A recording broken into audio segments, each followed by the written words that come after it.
बघा, हातामध्ये एका बाजूला वैरणीची पेंडी आहे, एका बाजूला लांबडीची काठी आहे, आणि पुढे जर शेळीला सोडलं तर शेळी कोणत्या दिशेने जाईल? वैरणीच्या पेंडीच्याच दिशेने जाईल की नाही? कारण तिला माहिती आहे ह्या हातामध्ये सुख आहे आणि ह्या हातामध्ये दुःख आहे.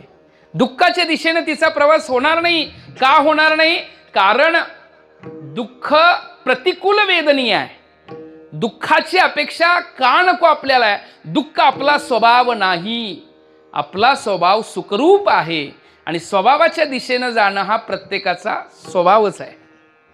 आपण स्वभावाच्या दिशेनं प्रवृत्त होतो. बघा, पाण्याला कितीही गरम करा आणि बाजूला ठेवा, काय होतं? पाणी कितीही गरम करा, पाण्याला कितीही गरम केलं आणि बाजूला ठेवलं, पाणी काय होतं? का होतं? प्रश्न केला, का होतं? पाण्याचा स्वभावच थंड आहे. शीतस्पर्शवत आपह अशी पाण्याची व्याख्या केलेली आहे. पाण्याची व्याख्या काय शास्त्राच्या दृष्टीने?